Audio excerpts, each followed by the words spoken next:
আসসালামু আলাইকুম রহমতুল্লাহি বারকাতুহু।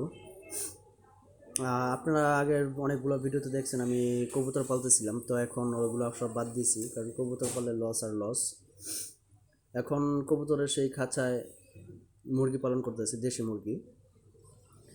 তো দেখতেই পাচ্ছেন নিচে নেট দেওয়া আছে, তারপর হচ্ছে লেগে আপনার খাবারের বাটি বুটি। তো নেট দেওয়ার কারণটা হচ্ছে লেগে মুরগির ড্রপিংগুলো নিচে পড়ে, আর প্লাস শিকগুলো ঠান্ডা হয়ে থাকে অনেক সময়। আর নেট দিলে সেটা হয় না, নেটের উপরে মুরগি পা থাকে। আর এই মুরগিগুলো আপনার বিভিন্ন বয়সের আছে, যেমন এই মুরগিগুলো আপনার 3 মাস 3.5 মাস হয়েছে।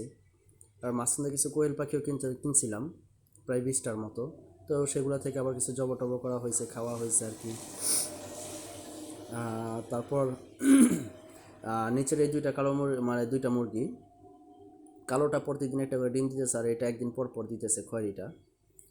তো দেশি মুরগি পালন করে যেটা বুঝলাম, যে দেশি মুরগি যদি বাঁচায় রাখা যায়, দেশি মুরগি তো অবশ্যই ভালো হবে কিছু একটা। তো আমি আর ডিম পাড়া মুরগিকে আমি দিয়েছি লেয়ার 1। আর যেগুলো ডিমের বয়স এখনও হয় নাই সেগুলো সোনালি স্ট্যাটাস দিছি। আর আজকে মুরগিকে কৃমির ডোজ করাইছি, সাথে সকালবেলা কৃমির ডোজ করানোর পরে বিকেলে আবার দিয়েছি আপনার লিভার টনিক। তো সবাই দোয়া করবেন আমার জন্য।